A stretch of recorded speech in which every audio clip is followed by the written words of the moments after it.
Good evening. How we doing tonight? Hey, how you doing? Facebook Live. We're inside of the Irises Shared Nuggets group. We are live on my channel on YouTube.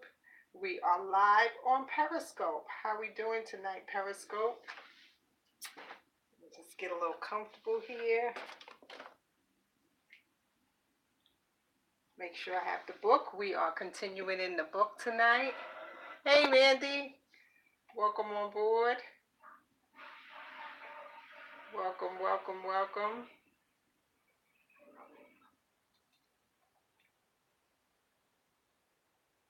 Give everybody a chance to come on in. I'm just going to step away for a minute. Mandy, thank you for posting our review from last week.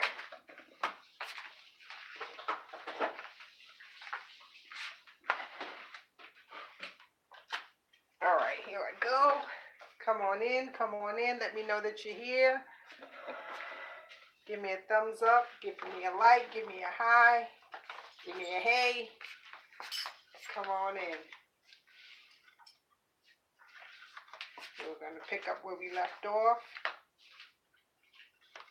On Facebook Live, Amanda was kind enough to post in there our end of the chapter, Food for Thought.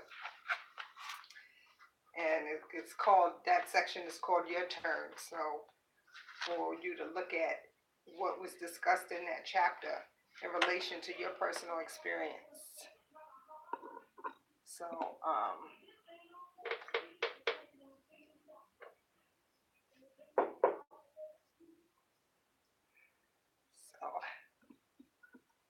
here we go, here we go. So what are we thinking so far? What have you thought about what we've read so far? Let's take a minute to recap a little bit. Anything that you want to share? Anything that you want to say? Did it bring up any thoughts? Any experiences that you personally experienced? Where do we leave? Do share, do tell. Awesome, awesome. Welcome. Thank you for coming on board. For tuning in. This is Iris's Shared Nuggets Live. We're live on my channel inside of the YouTube group. We're live on Facebook Live inside of the Iris's Shared Nuggets group. And we're live on Periscope. Hey, Livy, thank you for joining. Come on in, come on in. So we're going to be continuing inside of the 5 love languages. This is the book for you to see in case you decide you want to get it. It's a little crooked. Just make that straight for you. All right. Can you see on Periscope? Awesome. On YouTube and on Facebook Live. This is by Gary Chapman. We did the love languages, quality time, which was a couple of sub areas as well within that chapter. So it was quality time for the overall love language number 2 is what we did last week. And under love language number 2, quality time, the sub languages, or should I say, quality time is the love language. And then there were several dialects under that. So one of the dialects was focused attention, an individual that like focused attention. Quality conversation, that's a dialect. Learning to talk. And then it talked about the 2 types, which Amanda posted on Facebook for you to look back. It was the Dead Seas versus the babbling brooks. So an individual that's a Dead Sea is an individual that don't talk a lot, but they come across as excellent listeners. They don't necessarily care. They can drive for miles without saying anything, versus the babbling brook that can't hold water in their mouth. they have to tell everything, and they always have something that they want to share. So if someone is not there for them to talk to, they'll get on the phone, they'll get on the computer, they'll go live, they want to share. So those are some of the examples of a babbling brook. And what the book was saying is that the, the opposites attract. A babbling brook often will be found with a Dead Sea, and it works wonderfully. And it gave the example of a first date for a babbling brook and a Dead Sea character. The the Dead Sea is going to feel like, oh, this is the perfect person for me because they don't have to worry much about finding or thinking what to say. What am I going to say? How am I going to say it? How are they going to respond? Because Babbling Brook is constantly talking from the beginning, whether asking questions or sharing stories, and it just makes it very smooth and it simplifies things for the Dead Sea. And on the other side, the Babbling Brook is going to feel like the Dead Sea individual is just taking in everything that they're saying. They're such an excellent listener. And that's where it will be or feel like a nice balance. And it'll be excellent for the first portion, definitely getting them through the courting period and taking them into the relationship.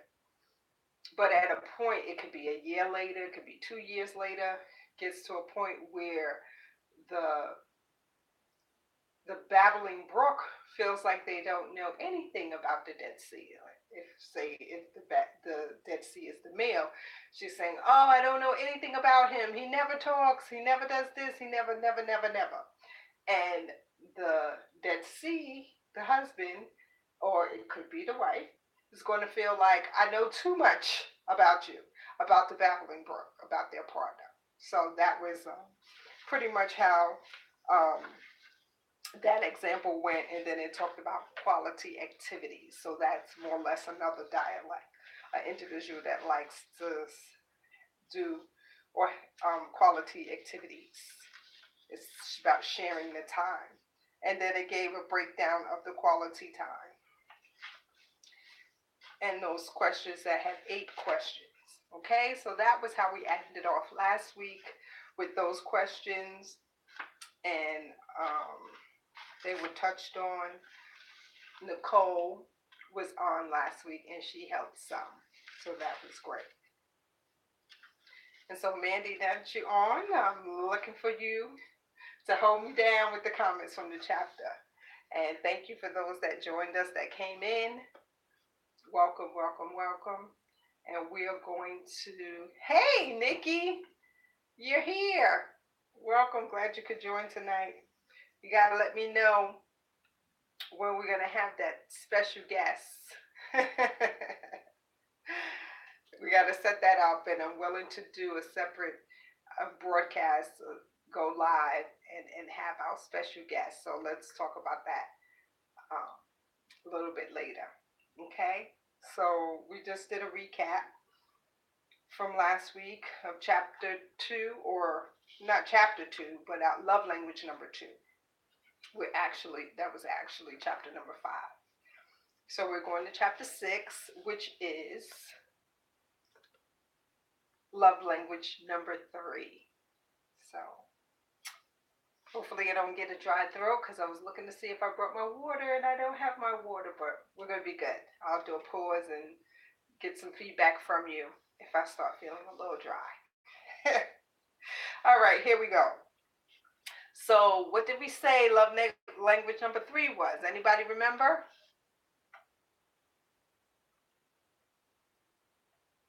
Anybody? Okay. Did anybody get the book? Anybody following along? Have it on their tablet, their Kindle, or went to the library, got it? Or let me know if you do. If you have it or if you plan to have it, you can let me know. Okay, so love language number 3 is receiving gifts.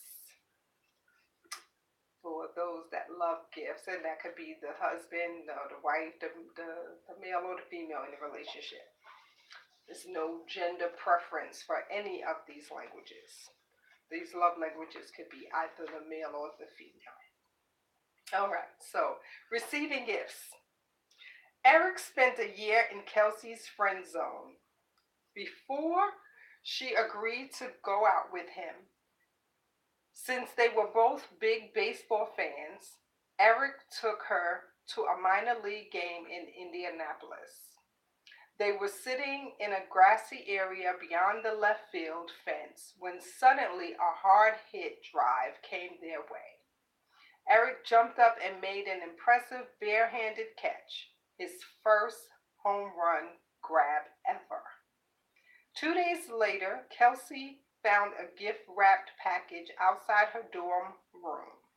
She opened it and found a baseball in a small plastic display case, the kind collectors use. Taped to the inside of the case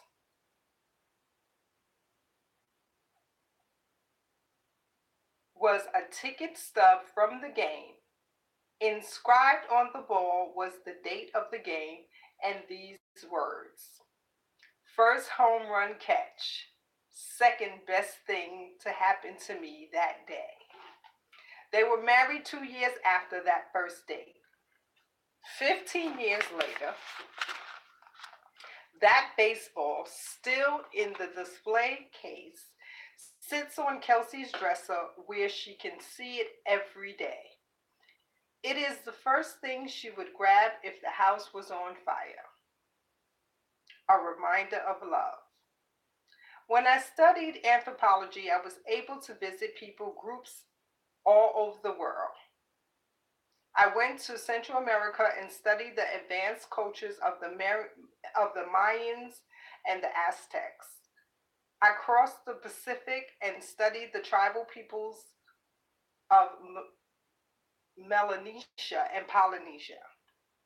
I studied the Eskimos of the northern tundra and the Aboriginal Inuits of Japan.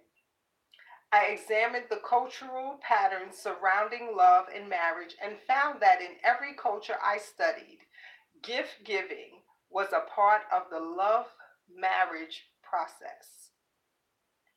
Anthropologists are intrigued by cultural patterns that tend to pervade cultures, and so was I. Could it be that gift giving is a fundamental expression of love that transcends cultural barriers? One One of my anthropology field trips was to the island of Dominica. Our purpose was to study the culture of the Carib Indians. And on the trip, I met Fred.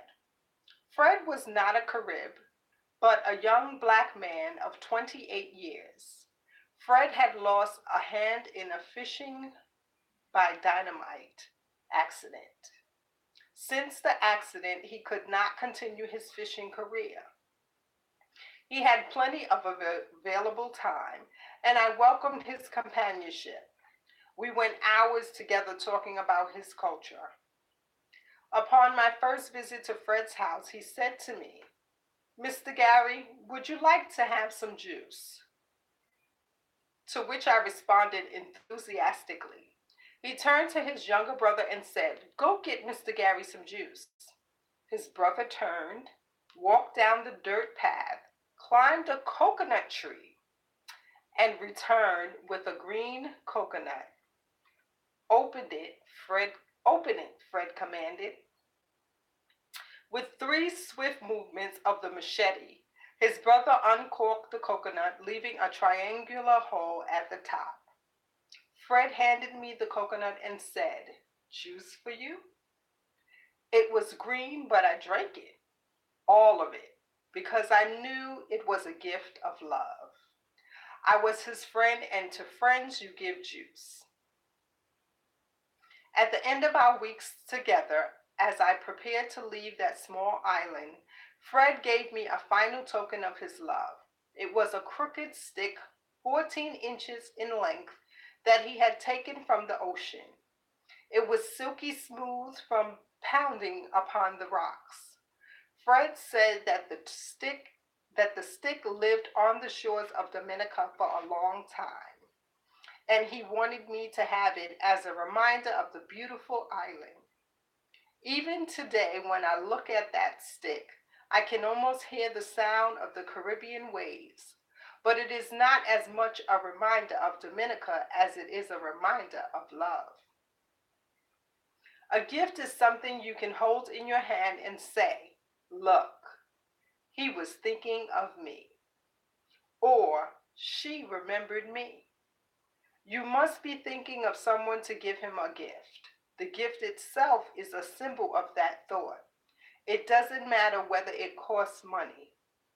What is important is that you thought of him, and it is not the thought implanted only in the mind that counts, but the thought expressed in actually securing the gift and giving it as the expression of love. Mothers remember the days their children bring a flower from the yard as a gift.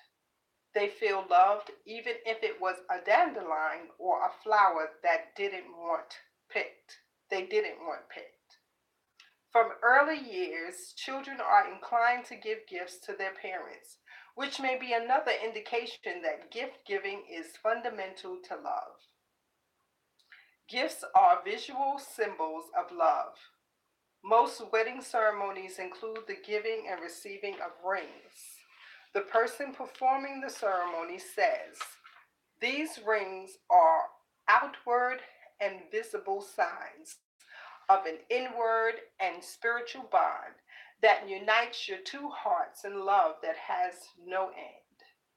That is not meaningless rhetoric. It is verbalizing a significant truth. Symbols have emotional value. Perhaps that is even more graphically displayed near the end of a disintegrating marriage, when the husband or wife stops wearing the wedding ring. One husband said, "When she threw her wedding rings at me and angrily walked out of the house, slamming the door behind her, I knew our marriage was in serious trouble. I didn't pick up her rings for 2 days. When I finally did, I couldn't stop crying. The lonely rings stirred deep emotions within the husband." Visual symbols of love are more important to some people than to others. That's why individuals have different attitudes towards wedding rings. Some never take the rings off after the wedding. Others don't even wear a wedding band. If receiving gifts is my primary love language, I will place great value on the ring you have given me, and I will wear it with pride. I will also be moved emotionally by other gifts that you give through the years. I will see them as expressions of love. Without gifts as visual symbols, I may question your love. Gifts come in all sizes, colors, and shapes. Some are expensive and others are free. To the individual whose primary love language is receiving gifts, the cost of the gift will matter little, unless it is out of line with what you can afford. If a millionaire gives only $1 gifts regularly, the spouse may question whether it is an expression of love. But when family finances are limited, a $1 gift at may speak at $1 million worth of love. Gifts may be purchased, found, made. The husband who finds an interesting feather while out jogging and brings it home to his wife has found himself an expression of love, unless, of course, his wife is allergic to feathers. For the man who can afford it, you can purchase a beautiful card for less than $5. For the man who cannot, you can make one for free. Get the paper out of the trash can where you worked, fold it in the middle, take scissors and cut out a heart. Write "I love you" and sign your name. Gifts need not be expensive. But what of the person who says, "I'm not a gift giver. I didn't receive many gifts growing up. I never learned how to select gifts. It doesn't come naturally for me. Congratulations, you have just made the first discovery in becoming a great lover. You and your spouse speak different love languages. Now that you have made that discovery, get on with the business of learning your second language. If your spouse's primary love language is receiving gifts, you can become a proficient gift giver. In fact, it is one of the easiest love languages to learn. Where do you begin? Make a list of all the gifts your spouse has expressed excitement about receiving through the years. They may be gifts you have given or gifts given by other family members or friends. The list will give you an idea of the kind of gifts your spouse would enjoy receiving. If you have little or no knowledge about selecting the kinds of gifts on your list, recruit the help of family members or know your spouse. Oh, family members who know your spouse. In the meantime, select gifts that you feel comfortable purchasing, making, or finding and give them to your spouse. Don't wait for special occasions. If receiving gifts is his or her primary love language, almost anything you give will be received as an expression of love.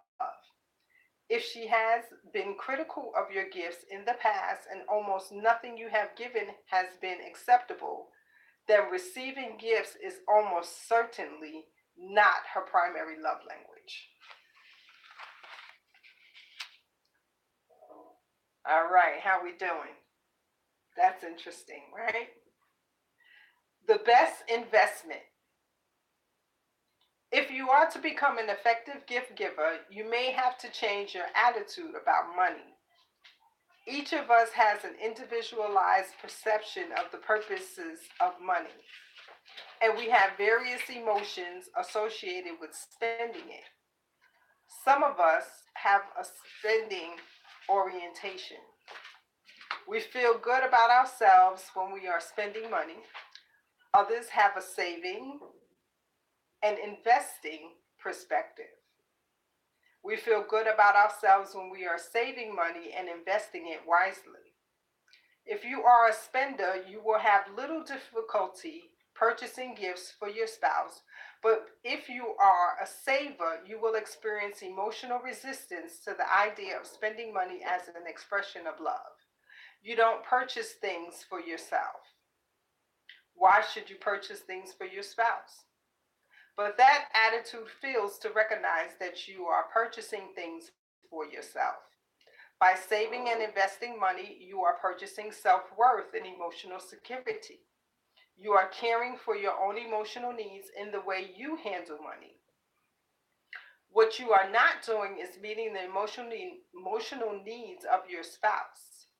If you discover that your spouse's primary love language is receiving gifts, then perhaps you will understand that purchasing gifts for him or her is the best investment you can make. You are investing in your relationship and filling your spouse's emotional love tank. And with a full love tank, he or she will likely reciprocate emotional love to you in a language you will understand. When both persons' emotional needs are met, your marriage will take on a whole new dimension. Don't worry about your savings. You will always be a saver, but to invest in loving your spouse is to invest in blue chip stocks. There is an, so this is the gift of self. There is an intangible gift that sometimes speaks more loudly than a gift that can be held in one's hand. I call it the gift of self or the gift of presence. Being there when your spouse needs you speaks loudly to the one whose primary love language is receiving gifts. Sonia once said to me, "My husband loves softball more than he loves me." "Why do you say that?" I inquired. "On the day our baby was born, he played softball. I was lying in the hospital all afternoon while he played softball, she said. Was he there when the baby was born? He stayed long enough for the baby to be born, but 10 minutes afterward, he left. It was awful. It was such an important moment in our lives. I wanted us to share it together. I wanted Tony to be there with me. That baby was now 15 years old, and Sonia was talking about the event with all the emotion as though it had happened yesterday. I probed further. Have you based your conclusion that Tony loves softball more than he loves you on this one experience? No, she said. On the day of my mother's funeral, he also played softball. Did he go to the funeral? Yes, he did. He went to the funeral, but as soon as it was over, he left to get to his game. I couldn't believe it. My brothers and sisters came to the house with me, but my husband was playing softball. Later, I asked Tony about those two events. He knew exactly what I was talking about. I knew she would bring that up, he said. I was there through all the labor and when the baby was born. I took pictures. I was so happy. I couldn't wait to tell the guys on the team. But my bubble was burst when I got back to the hospital that evening. She was furious with me. I couldn't believe what she was saying. I thought she would be proud of me for telling the team. And when her mother died, she probably didn't tell you that I took off work a week before she died and spent the whole week at the hospital and at her mother's house doing repairs and helping out. After she died and the funeral was over, I felt I had done all I could do. I needed a breather. I like to play softball, and I knew that would help me relax and relieve some of the stress I'd been under. I thought she would want me to take a break. I had done what I thought was important to her, but it wasn't enough. She has never let me forget those 2 days. She says that I love softball more than I love her. That's ridiculous. He was a sincere husband who failed to understand the tremendous power of presence. His being there for his wife was more important than anything else in her mind. Physical presence in the time of crisis is the most powerful gift you can give if your spouse's primary love language is receiving gifts. Your body becomes the symbol of your love. Remove the symbol and the sense of love evaporates. In counseling, Tony and Sonia worked through the hurts and misunderstandings of the past. Eventually, Sonia was able to forgive him, and Tony came to understand why his presence was so important to her. If the physical presence of your spouse is important to you, I urge you to verbalize that to your spouse. Don't expect him to read your mind. If, on the other hand, your spouse says to you, I really want you to be there with me tonight, tomorrow, this afternoon, take his request seriously. From your perspective, it may not be important, but if you are not responsive to that request, you may be communicating a message you do not intend. A husband once said, when my mother died, my wife's supervisor said that she could be off 2 hours for the funeral, but she needed to be back in the office for the afternoon. My wife told him that she felt her husband needed her support that day and she would have to be away the entire day. The supervisor replied, if you are gone all day, you may well lose your job.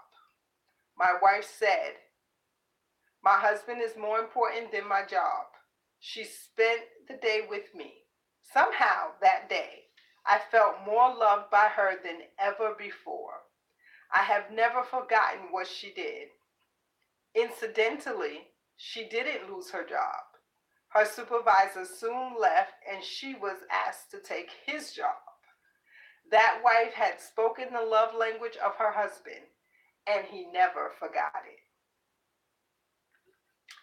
Miracle in Chicago. Almost everything ever written on the subject of love indicates that at the heart of love is the spirit of giving. All five love languages challenge us to give to our spouse. But for some, receiving gifts, visible symbols of love, speaks the loudest. I heard the most graphic illustration of that truth in Chicago, where I met Doug and Kate. They attended my marriage seminar and agreed to take me to O'Hare Airport after the seminar on Saturday afternoon.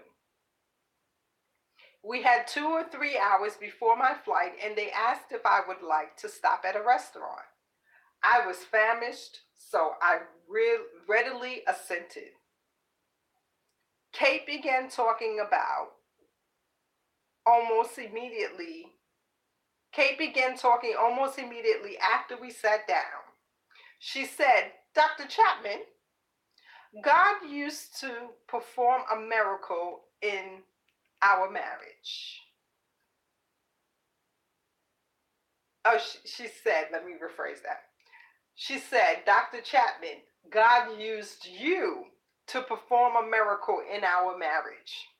3 years ago, we attended your marriage seminar here in Chicago for the first time. I was desperate," she said. "I was thinking seriously of leaving Doug and had told him so.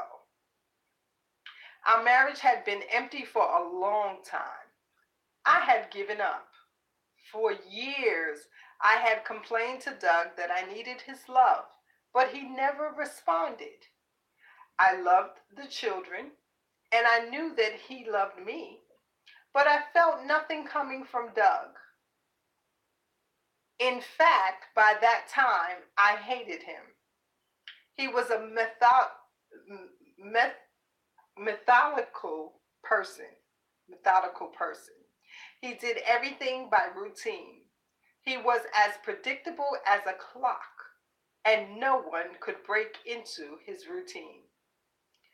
For years," she continued, "I tried to be a good wife. I did all the things I thought a good wife should do. I had sex with him because I knew that was important to him, but I felt no love coming from him. I felt like it stopped dating me. I felt like he stopped dating me after we got married and simply took me for granted. I felt used and unappreciated. When I talked to Doug about my feelings, he'd laugh at me and say, 'We had as good a marriage as anybody else in the community.' He didn't understand why I was so unhappy. He would remind me that the bills were paid, that he had a nice house, we had a nice house and a new car, that I was free to work or not work outside of home, and that I should be happy instead of complaining all the time. He didn't even try to understand my feelings. I felt totally rejected." "Well, anyway," she said as she moved her tea and leaned forward, "we came to your seminar 3 years ago. I did not know what to expect, and frankly, I didn't expect much. I didn't think anybody could change Doug. During and after the seminar, he didn't say too much. He seemed to like it. Then that Monday afternoon, he came home from work and gave me a rose." "Where did you get that?" I asked. "I bought it from a street vendor," he said. "I thought you deserved a rose." I started crying. "Oh, Doug, that is so sweet of you."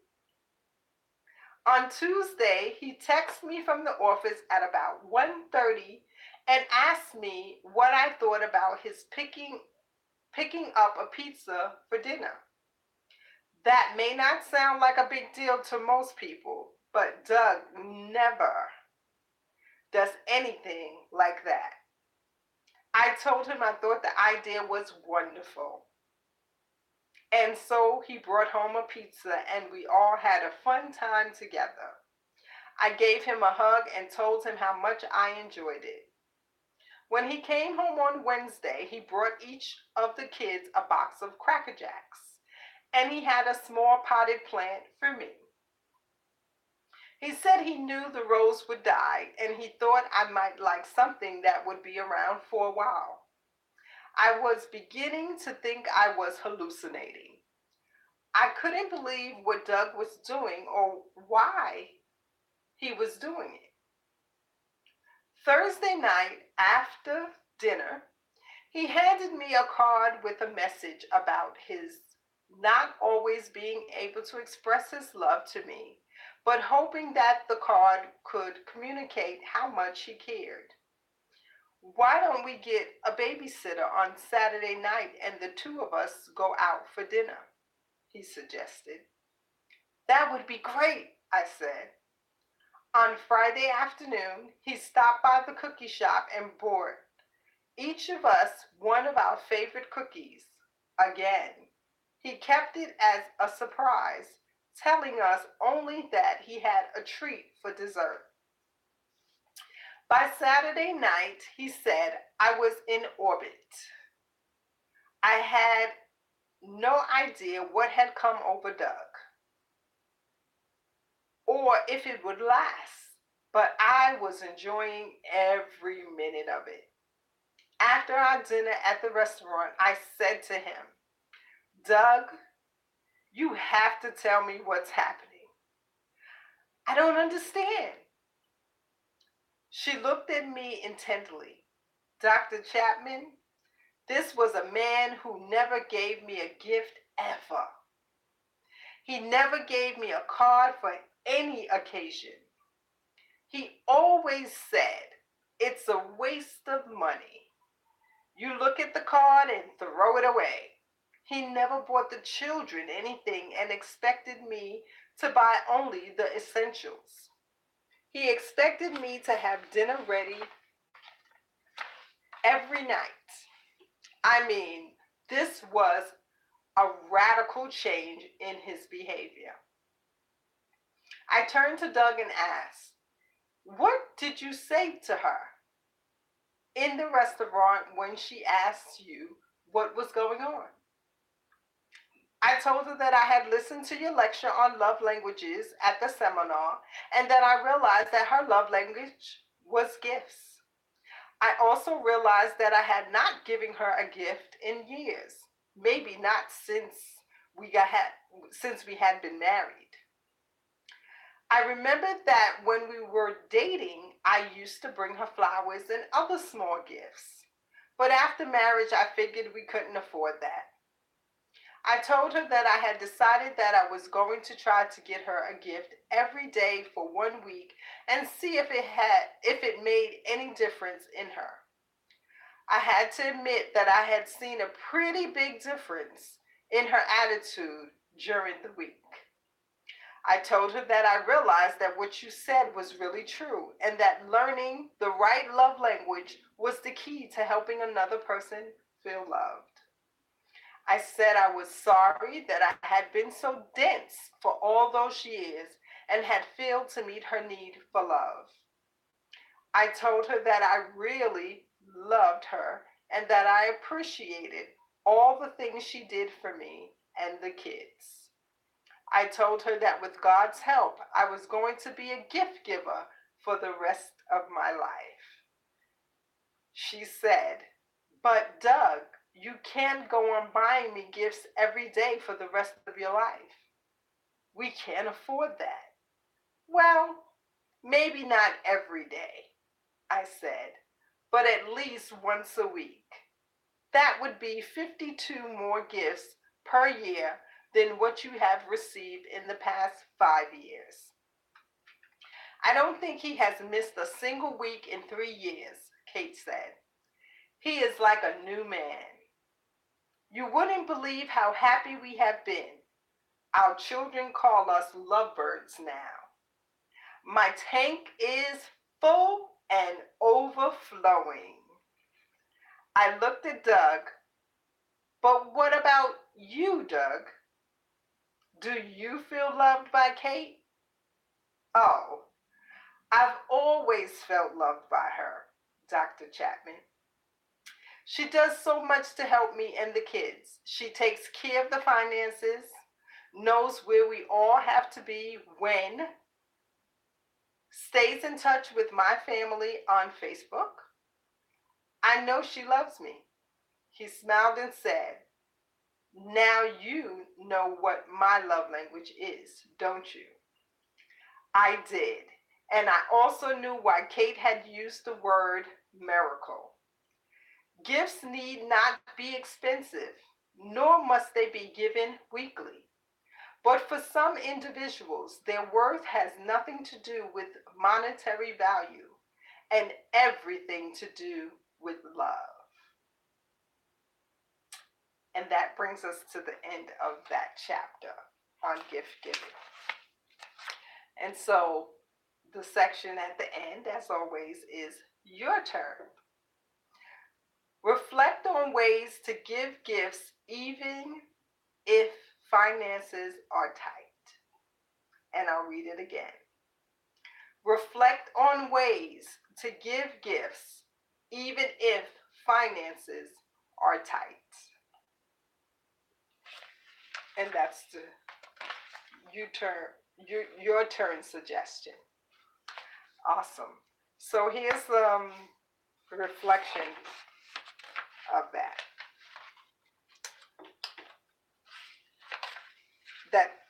determines or helps determine if this love language is either your love language or your spouse's love language.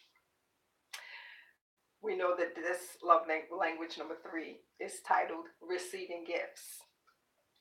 If your spouse's love language is receiving gifts, number 1, you've heard of the 12 days of Christmas. How about 12 days of gifts for your spouse's birthday or your wedding anniversary? Number 2, let nature be your guide.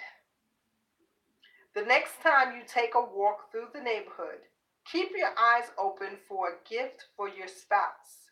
It may be a stone, a stick, or a feather. You may even attach special meaning to your natural gift. For example, a smooth stone may symbolize your marriage with many of the rough places now polished. A feather may symbolize how your spouse is the wind beneath your wings. Aww. Number 3, discover the value of handmade originals. Make a gift for your spouse. This may require you to enroll in an art or craft class, ceramics, scrapbooking, painting, wood carving. Your main purpose for enrolling is to make your spouse a gift. A handmade gift often becomes a family heirloom. Number 4, when money is tight, think of appropriate symbolic gifts. Look at pictures of beautiful houses and daydream about what kind of house you would have if money were no object. Instead of plane tickets, go on a flight of fancy to Dubai or Sydney. Number 5, keep a gift idea notebook, quote unquote, gift idea notebook. Every time you hear your spouse say, I really like that, or, oh, I would really like to have one of those, write it down in your notebook. How many of us have the experience of asking someone what they want for their birthday or Christmas and getting the response, oh, I don't know. Listen carefully and you will get quite a list. This will serve as a guide when you get ready to select a gift. To prime the pump, You may look through a favorite online shopping site together. Number 6, enlist a personal shopper. If you really don't have a clue as to how to select a gift for your spouse, ask a friend or family member who knows your wife or husband well to help you. Most people enjoy making a friend happy by getting them a gift, especially if it is with your money. Number 7, offer the gift of presents during an especially hard time in your spouse's life. Perhaps if he's caring for an elderly parent or she's dealing with a job crisis. Number 8, give your spouse a book and agree to read it yourself. Then offer to discuss together a chapter each week. Don't choose a book that you want him or her to read. Choose a book on a topic in which you know your spouse has an interest: sex, football, gourmet cuisine, investing, child rearing, religion, history, to name a few. Number 9, give a lasting tribute. Give a gift to your spouse's favorite charity in honor of her birthday, your anniversary, or another occasion. Ask the charity to send a card informing your spouse of what you have done. The church or charity will be excited, and so will your spouse. Those are the 9 suggestions. Following love language number 3, which is receiving gifts. So those are some ideas if your spouse's love language is receiving gifts, or if it's your love language.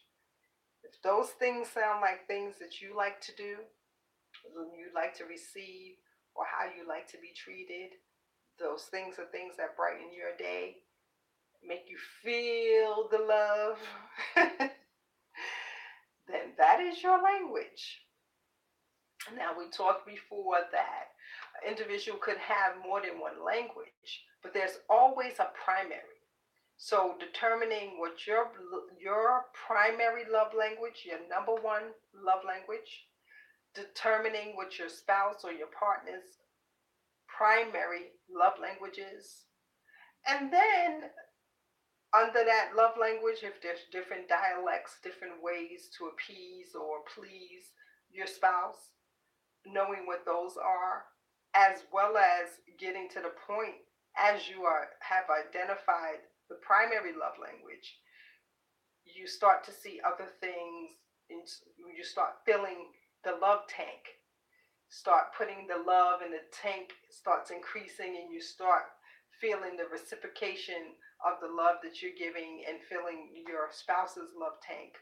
You'll start to see and understand, and you'll get a better flow. And if there's a sub language or a second running, close running language, you'll get to know what that is as well. So, if anybody wants to share what they think their love language is, or what they think their spouse's love language is, if you're testing and trying out any of these and you're willing to share what the results or what the response has been, I welcome it. Let me know. I think it was either last week or 2 weeks ago, Nikki had shared that something that was shared in one of the love languages reminded her of her husband. And so that was insightful. That was a nice hit the point or triggered for her. So that's awesome. I'm going to take a moment to look at some notes. I see some comments that I missed. Oh, awesome. I see some other people join. For some reason, my thing wasn't scrolling, so I didn't see it. So let me say hi to Helen. Hi, Helen. Hi, Mela. Hey, Tanya. Awesome. Thank y'all for joining in, for tuning in. This is an interesting topic, and I want to know what you think about what we read so far, if anything applies to you, if it has triggered anything for you. Thank you, Amanda, for posting that. Speaking your partner's love language can translate into your love language. Yes.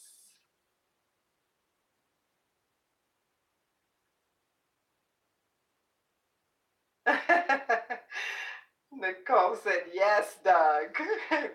Yes, I was thinking the same thing. I'm like, you better work, Doug. He tapped in and he went full force. Blew her mind. She thought she was hallucinating, right?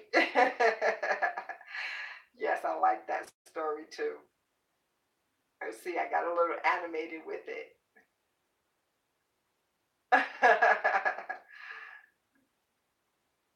Symbolic gifts work. Keep a gift idea notebook. Yes, thank you. Thank you, Mandy, for posting all of those ideas. And those shared pieces that we wanted highlight. So Amanda has posted them on the Facebook Live Iris's Share Nuggets group. If you want to see those, that's where you can see it. Those on Periscope, on YouTube, you can tap into it. Awesome. Thank you, Helen. Helen said this was beautiful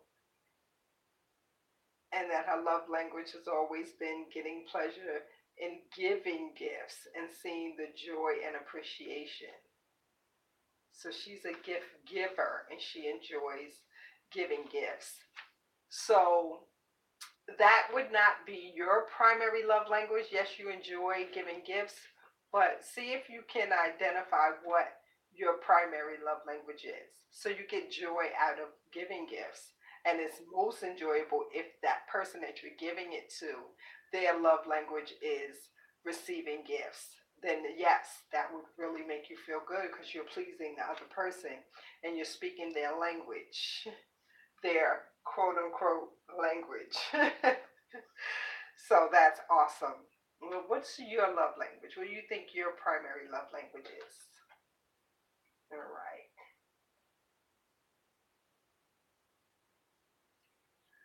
Nicole, Indira said, I think as we get older, we get to understand and appreciate each other and the family more. Yes, I would agree. As we age, and I think in the time that we're living in now, where it's almost like people are dropping off the face of the earth. You're hearing about death every day, people losing their lives, people dying for so many different reasons, but it's like lifespan has gotten shorter and people are just leaving the earth and you want to make it makes you want to appreciate those around you, appreciate loved ones, to be around family more, to connect with family and friends, and attend events, and just be around people that you care about. Because you don't, tomorrow's not promising. You don't know if you're going to be here or if they're going to be here. Now, I'm not putting doom on anyone. I'm just saying that we live in a time where days are gone by faster, time is flying by, and it just makes you want to appreciate those around you. And yes, so I'm saying all that to say, yes, I agree with you, Indira. And it may have something to do with the fact that we're getting older. But for me, I recognize that I think that I value life more because tomorrow is not promised. And so in valuing my life, I want to live my fullest life. I want to live. I want to live life and not just let life live me, in a sense of saying not let life pass me by.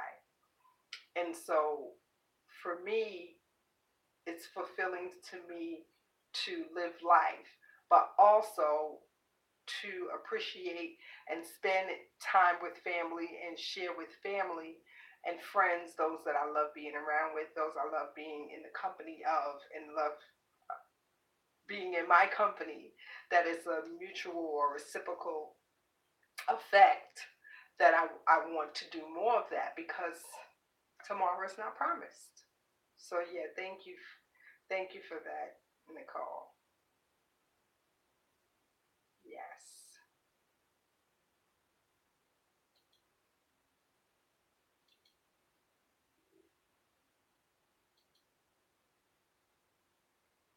Okay.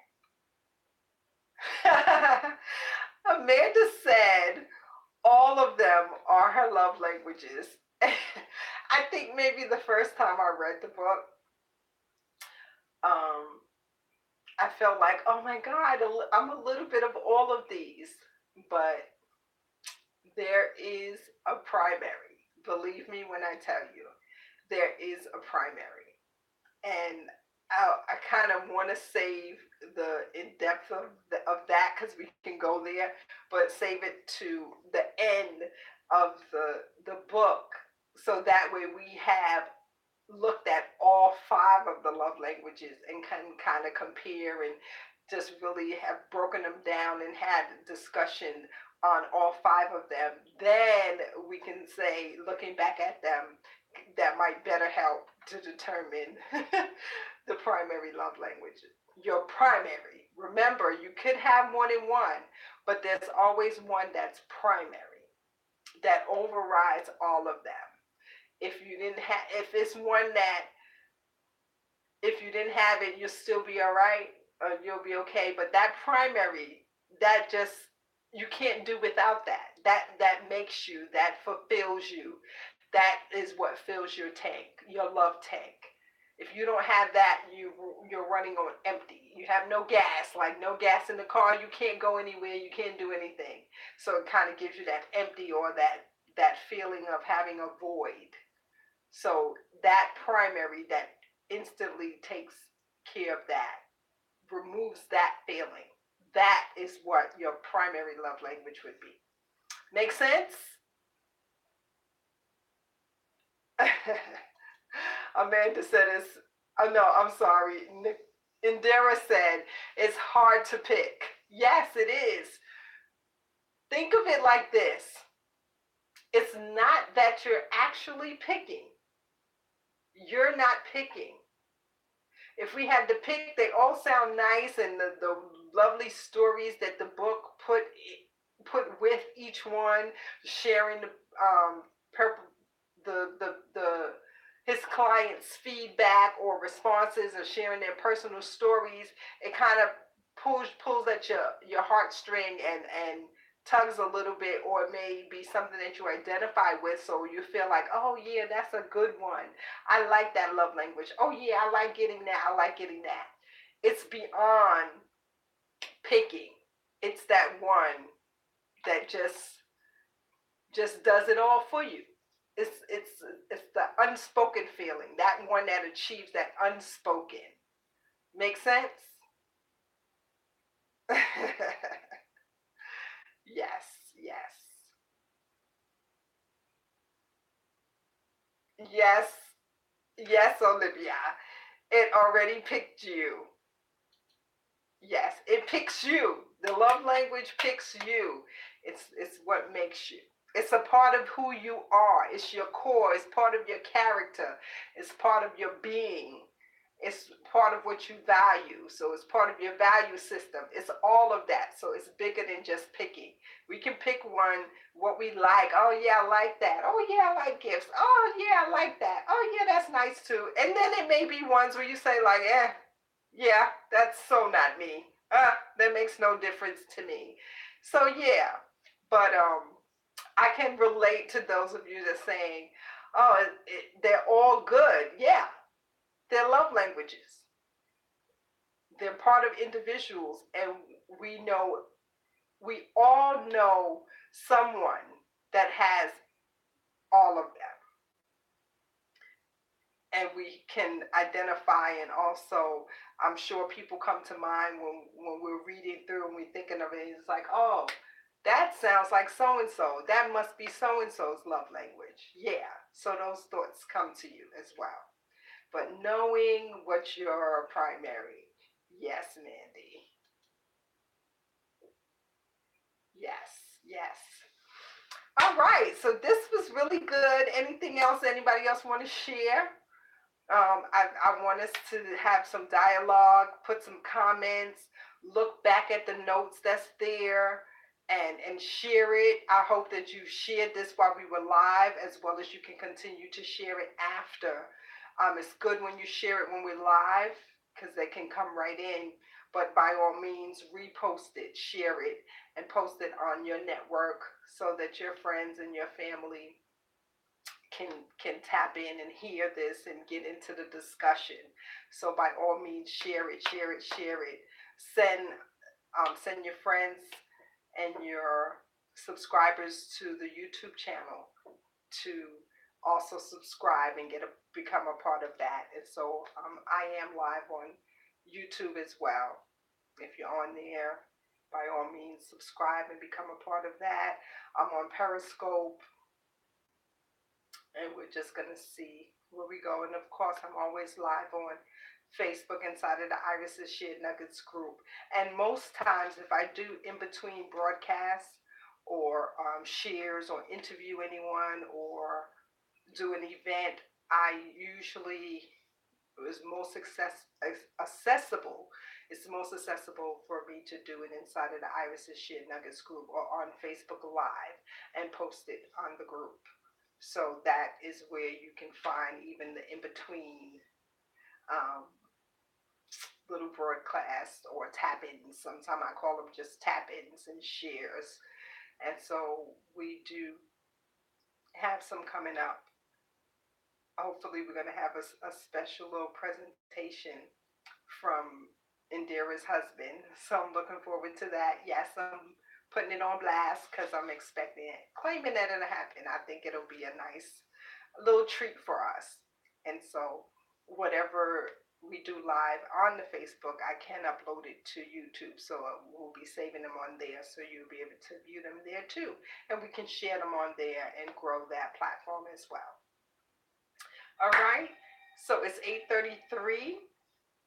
I'm looking to see if anybody else have any comments. Anything else that you want to share before we wrap up tonight? Again, I thank you for joining. I thank you for taking this journey with me. Thank you for being a part of the Irises Shared Nuggets group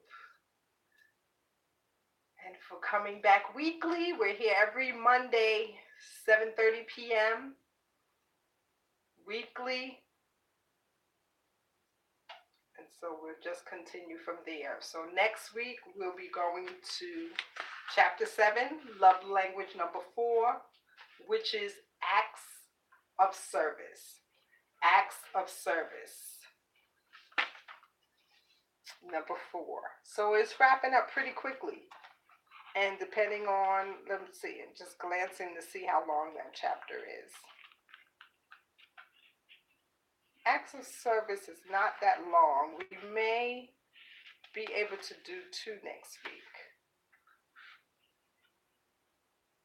Yeah, because before we get to 5, love language number 5, there's a chapter in between called Discovering Your Primary Love Language. And so, okay, that's after number 5. Yep. So yeah, we should be able to get in love language number 4 and number 5 next week. So let's see what happens. But I look forward to seeing you all here. Again, we may have a tap in, some things going on, and tap in and have a live inside of the Facebook group. But until then, I'll definitely see you next Monday. So until then, I say peace. Enjoy the rest of your week. Have a productive rest of your week, fulfilling, and think about your love languages. Think about your spouse's love language or your partner's love language. and I welcome you to share. Pass it on. Invite your friends to come and join us in this conversation. So I say peace.